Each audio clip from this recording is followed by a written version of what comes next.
Dans l'assemblée des saints, assoiffé je me tiens, que ton onction descende sur moi.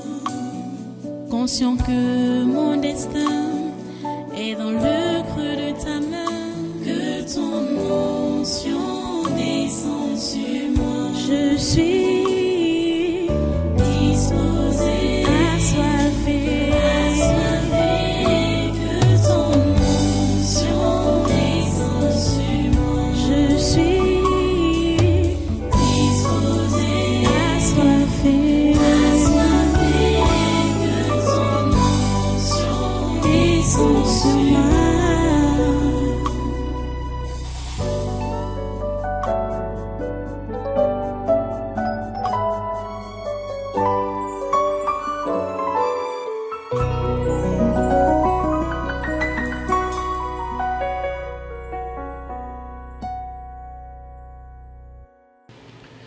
Alléluia. Voilà, tu vas rester debout, hein? Tu vas rester debout. Nous allons prendre maintenant nos Bibles pour prendre le texte pour l'enseignement du jour. Allons dans Ésaïe. Allons dans Ésaïe au chapitre 46. Ésaïe chapitre 46. Nous allons lire 2 versets seulement, hein? Ésaïe chapitre 46, versets 1 et 2.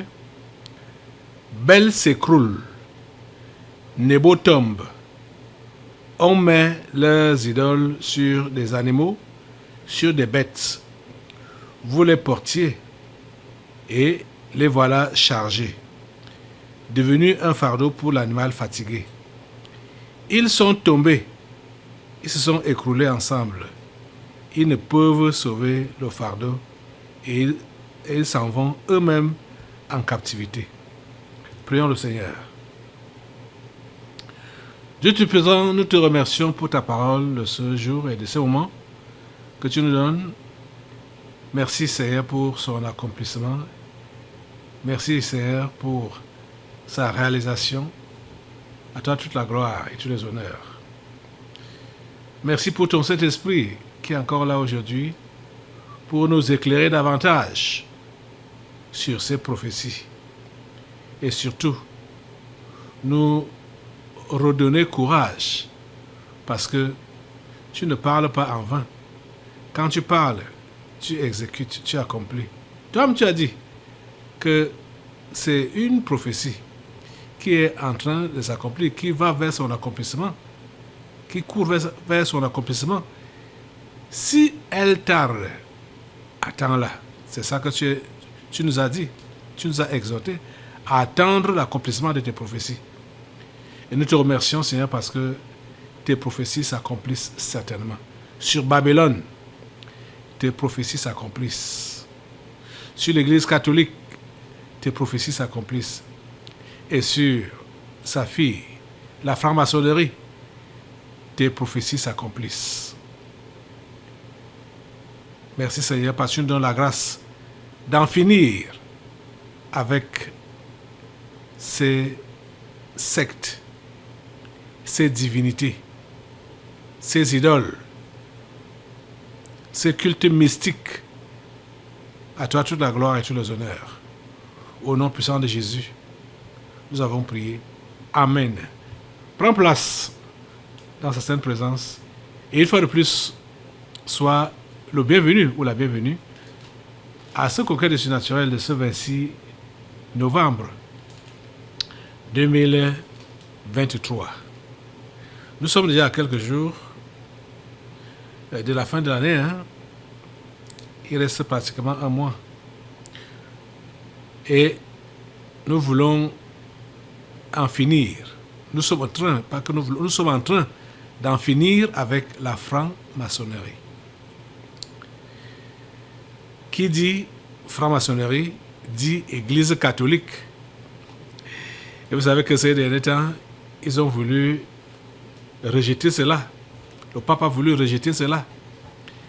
Qui dit franc-maçonnerie dit Église catholique. Le texte qu'on a lu maintenant là, les deux versets qu'on venait de lire tout à l'heure, dans Ésaïe chapitre 46, Bel s'écroule, Nebo tombe. On met leurs idoles sur des animaux, sur des bêtes. Bel, c'est Babylone, hein? C'est Babylone. En finir avec la franc-maçonnerie. C'est là notre objectif. Et on a compris que ce qui a accouché la franc-maçonnerie, c'est l'Église catholique qui l'a engendré et accouché. Vous savez, quand on parle de l'Église catholique, ce n'est pas une église d'hier. Hein? Parce que j'ai compris pendant une délivrance ici comment un esprit a bien dit ça, que la déviation est là depuis, la franc-maçonnerie est là depuis, et même l'église catholique est là depuis. Parce que l'église catholique, c'est quoi? C'est d'abord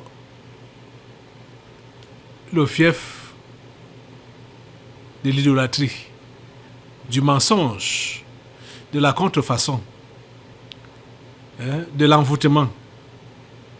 C'est ça l'église catholique. Donc, et depuis la nuit des temps, les gens, quand Dieu a donné même les 10 commandements, le premier commandement s'adressait à qui? À l'église catholique.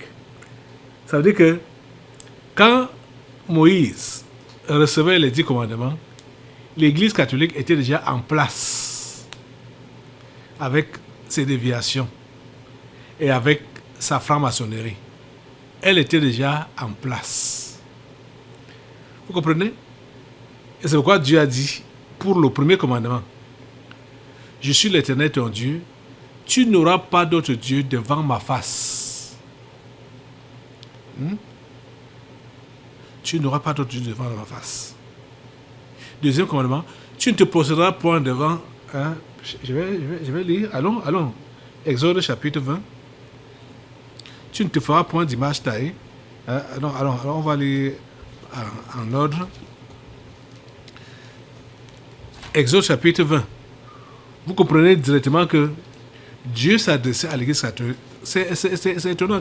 C'est pourquoi je n'aime pas consulter l'histoire ordinaire.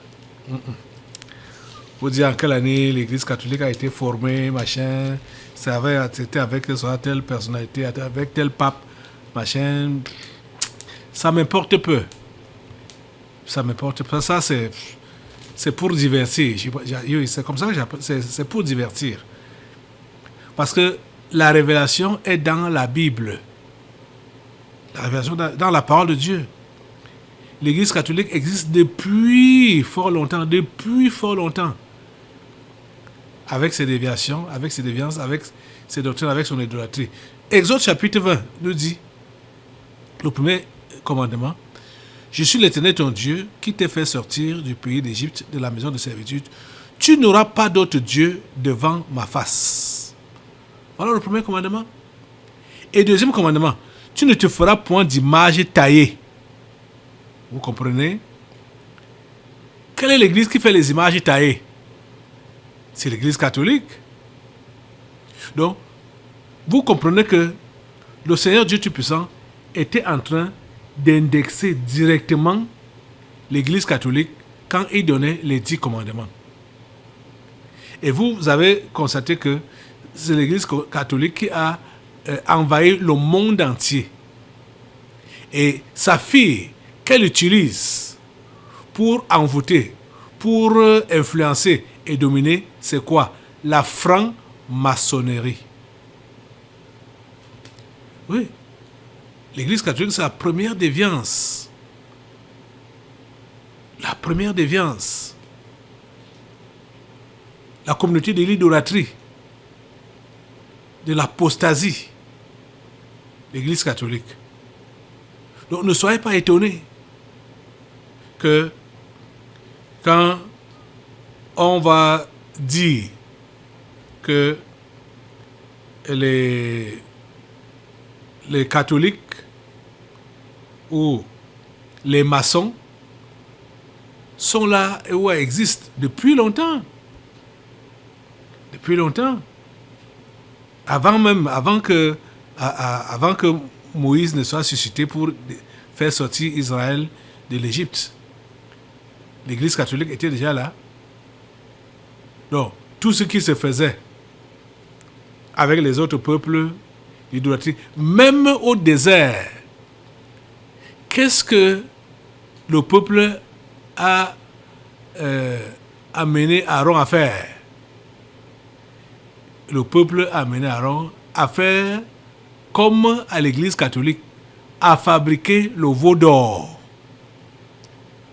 Aaron a fabriqué le veau d'or. Ils ont commencé à se procéder devant cette image en disant que oh, Israël, voici ton Dieu qui t'a fait sortir du pays d'Égypte. Devant une image qui ne parlait pas, qui ne fait pas parler. Un truc qu'on venait de fabriquer. Il place ça, il dit voici ton Dieu. Voilà l'Église catholique. Oh mon Dieu. Il faut que les yeux des humains s'ouvrent. Ils ont fait l'affaire là. Moïse était à la montagne pour recevoir les 10 commandements. Quand il revient, il trouve cette abomination.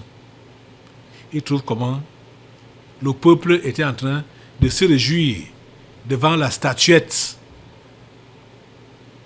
Vraiment.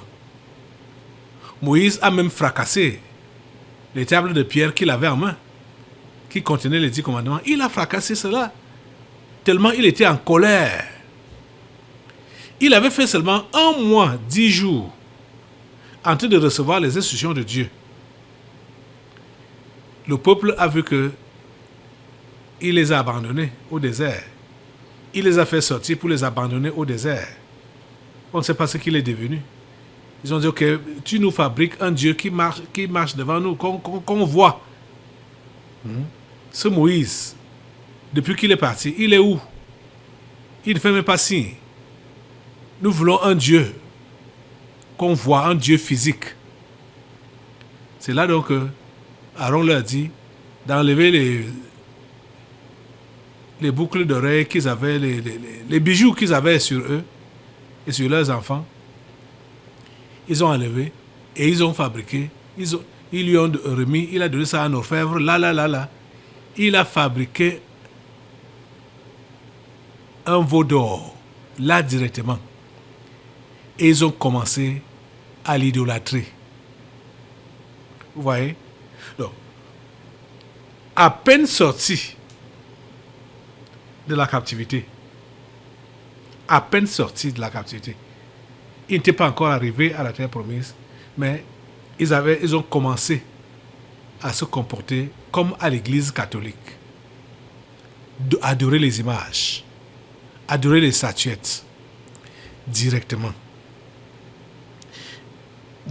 Voilà donc quand Dieu dit donc dans Ésaïe au chapitre 46, Bel s'écroule, Nebo tombe. Il fait allusion à ce qui est aujourd'hui, parce qu'on doit parler au présent, ce qui est aujourd'hui comme église catholique. Bel s'écroule, Nebo tombe. On met leurs idoles sur des animaux, sur des bêtes. Vous les portiez et les voilà chargés, devenus un fardeau pour l'animal fatigué. Ils sont tombés, ils se sont écroulés ensemble. Ils ne peuvent sauver le fardeau. Et ils s'en vont eux-mêmes en captivité. C'est la fin de l'église catholique comme ça. C'est la fin de la franc-maçonnerie. en finir avec la franc-maçonnerie. Comme elle a été accouchée, elle a été engendrée, elle a été accouchée par l'Église catholique, c'est l'annonce de sa fin comme ça, ou de leur fin comme ça. Donc, ces idoles, cette idolâtrie, ça m'étonne de voir que quelqu'un peut être réfléchi. Comme il y a même beaucoup d'endroits ici dans la Bible où Dieu dit ce que je vais dire là. Ça dit des gens qu'on croit réfléchis, ils ne réfléchissent pas devant les bêtises qu'ils font. Ils ne réfléchissent pas. Oh mon Dieu. Écoutez par exemple comme ici, Ésaïe 44, verset 9. Ceux qui fabriquent des idoles ne sont tous que vanité, et leurs plus belles œuvres ne servent à rien. Elles le témoignent elles-mêmes. Elles n'ont ni la vue, ni l'intelligence, afin qu'ils soient dans la confusion. Ah! Qui est-ce qui fabrique un dieu ou font une idole pour n'en tirer aucune utilité? Voici tous ceux qui y travaillent seront confondus, et les ouvriers ne sont que des hommes, qu'ils se réunissent tous, qu'ils se présentent, et tous ensemble ils seront tremblants et couverts de honte. Le forgeron fait une hache, il travaille avec le charbon, et il la façonne à coups de marteau. Il la forge d'un bras vigoureux. Mais a-t-il faim? Le voilà sans force. Ne boit-il pas d'eau? Le voilà épuisé. Le charpentier étend le cordeau, fait un tracé au crayon, façonne le bois avec un couteau et marque ses dimensions avec le compas. Et il produit une figure d'homme, une belle forme humaine, pour qu'elle habite dans une maison. Oh Seigneur! Il se coupe des cèdres, il prend des rouvres et des chênes et fait un choix parmi les arbres de la forêt. Il plante des pins et la pluie les fait croître. Ces arbres servent à l'homme pour brûler. Il en prend et il se chauffe.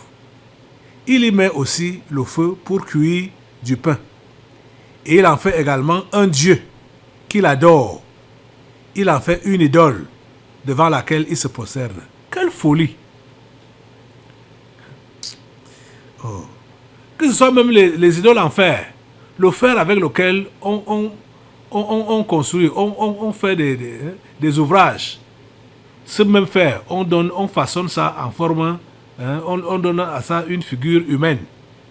On dit que c'est Dieu. Ils insultent même Jésus pour dire que c'est Jésus. Les gringarets qui font sur les croix là, ils disent que c'est Jésus. Oh mon Dieu. Des idoles. Toutes les qualités. Le verset 16 d'Ésaïe 44 dit: il brûle au feu la moitié de son bois. Avec cette moitié, il cuit de la viande. Il apprête un rôti et se rassasie. Il se chauffe aussi et dit: ha ha, je me chauffe, je vois la flamme. Et avec le reste, il fait un dieu. Son idole.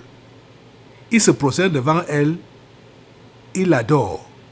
Il l'invoque et s'écrie: sauve-moi, car tu es mon Dieu. Vous voyez ça? Et Dieu dit: ils n'ont ni intelligence, ni entendement, car on leur a fermé les yeux pour qu'ils ne voient point, et le cœur pour qu'ils ne comprennent point. Il ne rentre pas en lui-même, et il n'a ni intelligence, ni le bon sens de dire: j'en ai brûlé une moitié au feu, j'ai cuit du pain sur les charbons, j'ai rôti de la viande, et je l'ai mangé. Et avec le reste, je ferai une abomination. Je me prosternerai devant un morceau de bois. Il se repent de cendre. Son cœur abusé l'égare. Et il ne sauvera point son âme. Il ne dira point, n'est-ce pas du mensonge que j'ai dans ma main? Vous voyez, ils ne réfléchissent pas. C'est vrai que ce sont les anges déchus qui sont à la tête. Ce sont les gens déchus qui ont été les premiers, qui sont les premiers à faire des histoires comme ça, à fabriquer les idoles et se procéder devant ça. Les anges déchus et les sorciers les réincarnaient. Et les simples humains les suivent aussi bêtement. Mais réfléchissez. Raisonnez en vous-même. Le Dieu Tout-Puissant, le Dieu qui peut vous sauver, peut-il être semblable à un morceau de bois? Peut-il être semblable à un morceau de fer? Peut-il être semblable à un morceau d'argile ou un morceau de porcelaine? Hein? Le Dieu Tout-Puissant. Oh mon Dieu. Vous le réduisez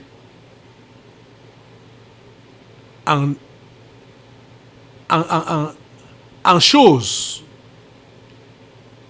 du matériel, du bois, du fer, de la porcelaine, ou nommé ou du plastique. Voilà. Le plastique. On dit que c'est un Dieu.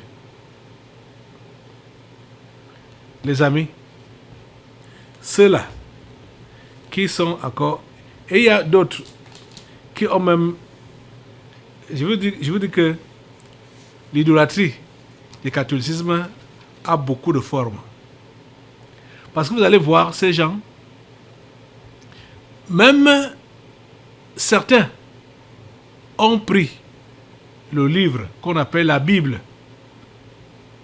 comme leur Dieu.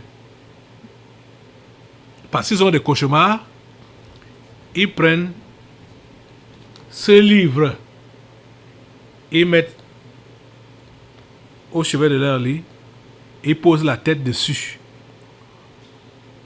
Ou certains, ils ouvrent au niveau des psaumes et ils déposent ça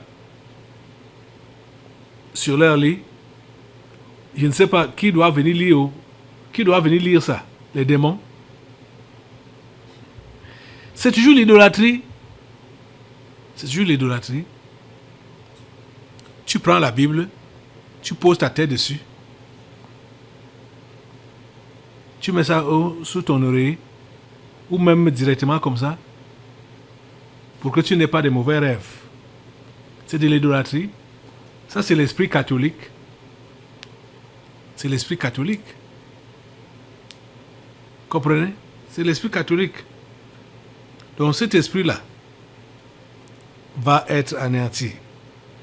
C'est en train d'être anéanti. Ça doit disparaître. Au nom de Jésus. Ça doit disparaître.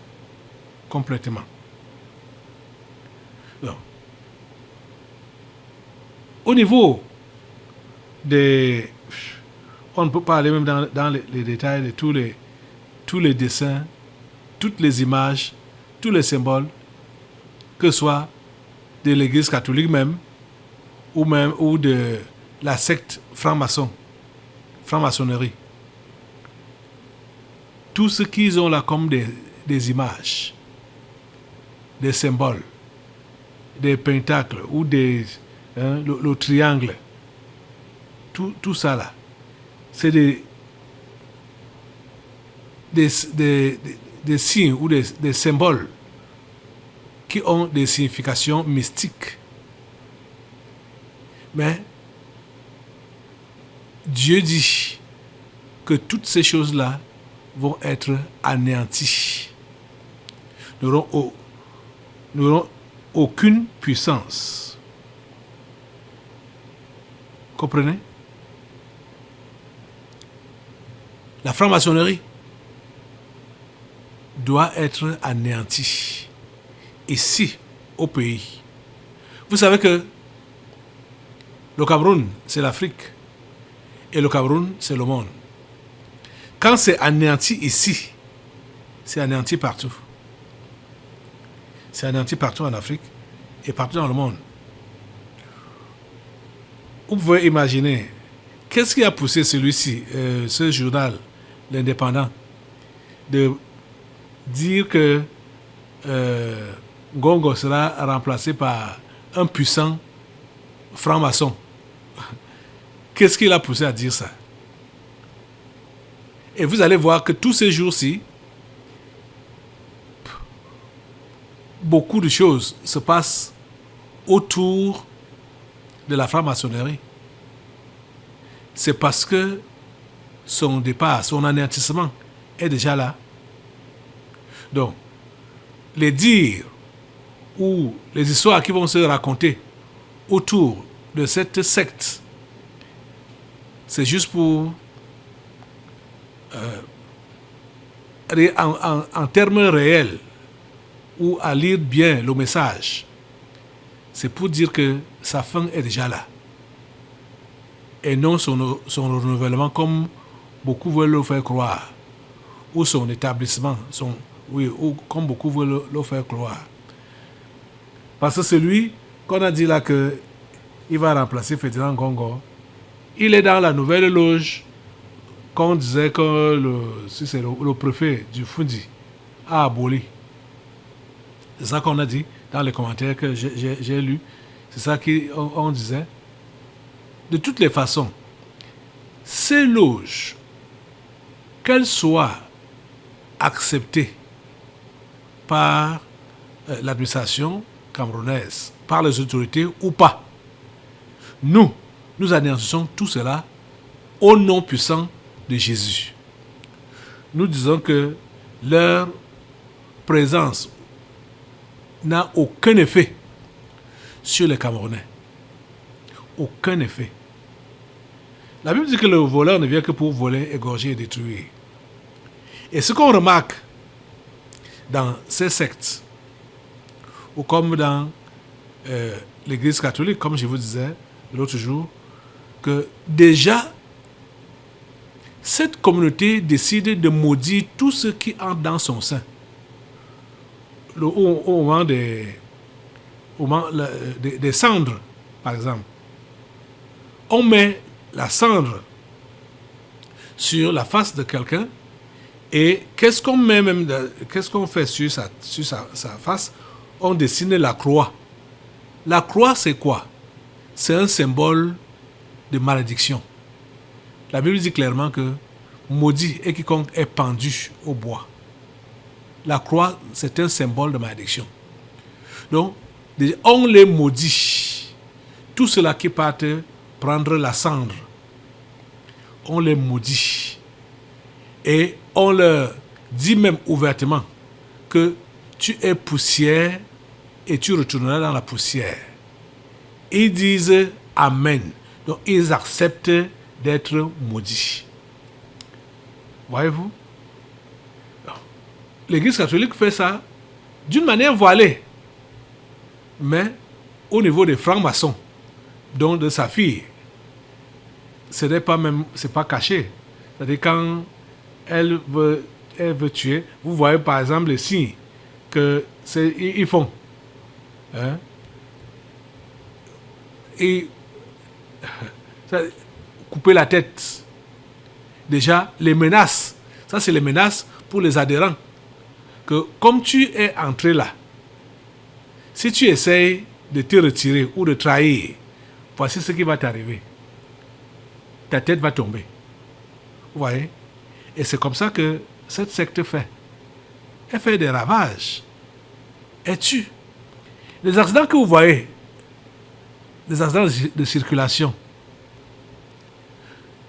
ce sont les maçons, les francs-maçons, qui sont à l'origine de ces accidents-là. Parce qu'ils veulent boire du sang. Ils n'ont que faire que tel n'est pas membre de ma famille. Ils sont allés au-delà des esprits familiers, les maçons. Ils sont allés au-delà des esprits familiers. Eux, ils attaquent n'importe qui. N'importe qui. Dès que tu n'as pas la couverture du sang de Jésus, ils sont prêts à t'attaquer.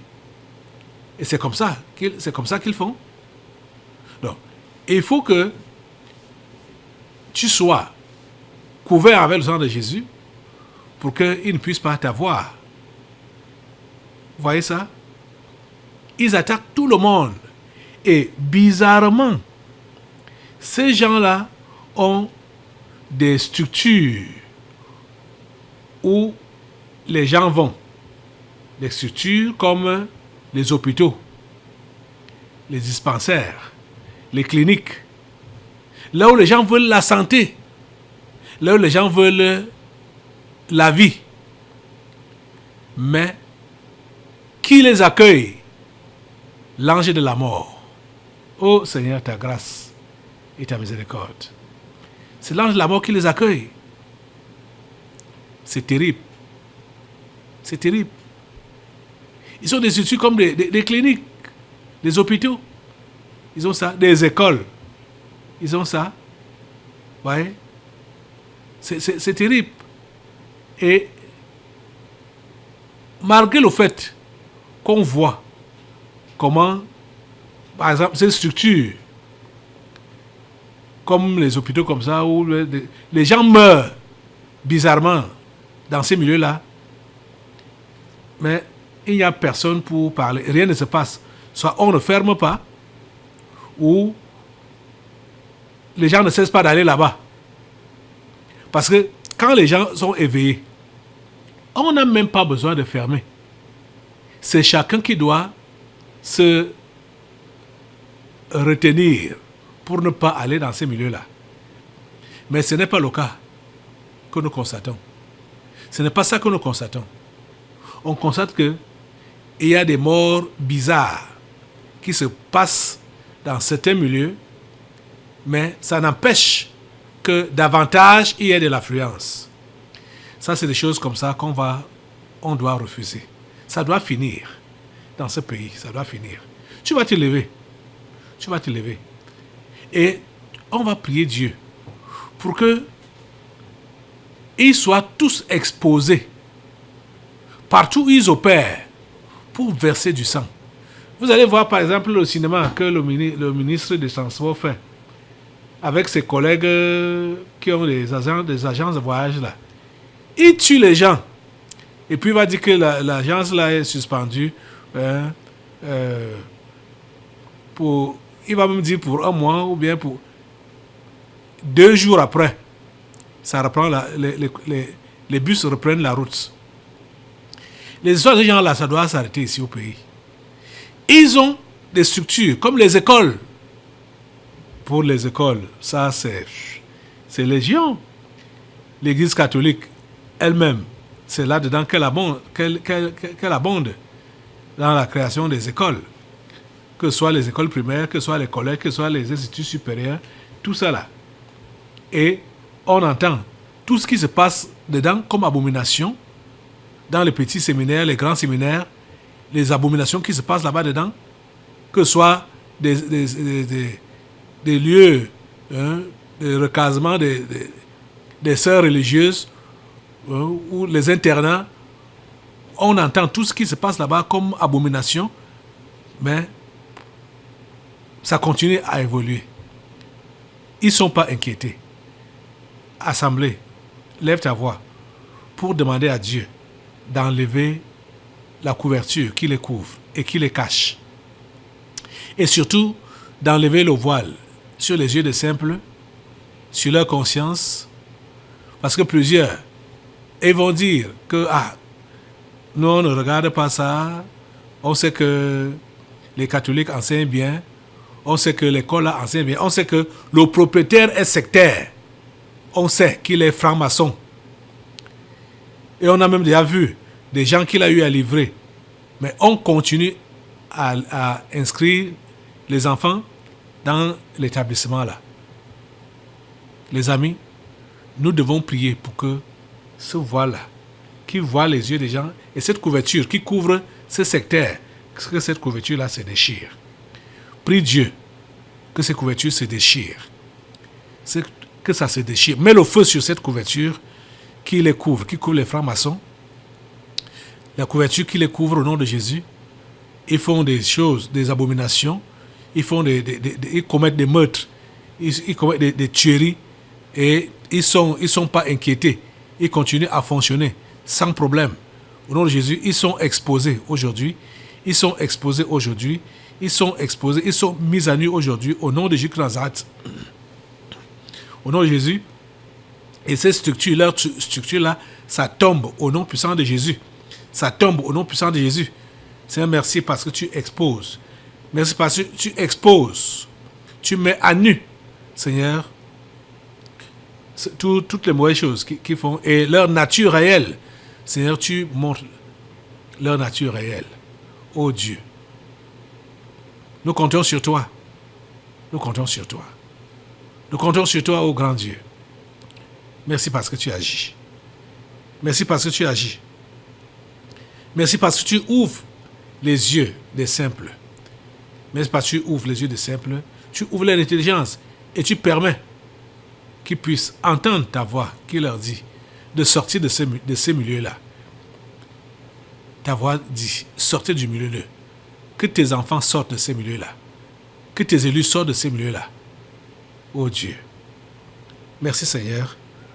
Parce que la chute de Babylone s'annonce. Elle est là. Elle est là. Elle est là. Sa chute est là. Sa chute est là. Sa chute est là. Merci Seigneur parce que ces œuvres maléfiques sont exposées. Ces œuvres maléfiques sont exposées. Tout ce qui est resté longtemps caché est exposé. Merci Seigneur pour le travail que tu abatts ce matin. À toi la gloire, à toi l'honneur, ô grand Dieu. Merci. Au nom puissant de Jésus, nous avons prié. Amen. Amen.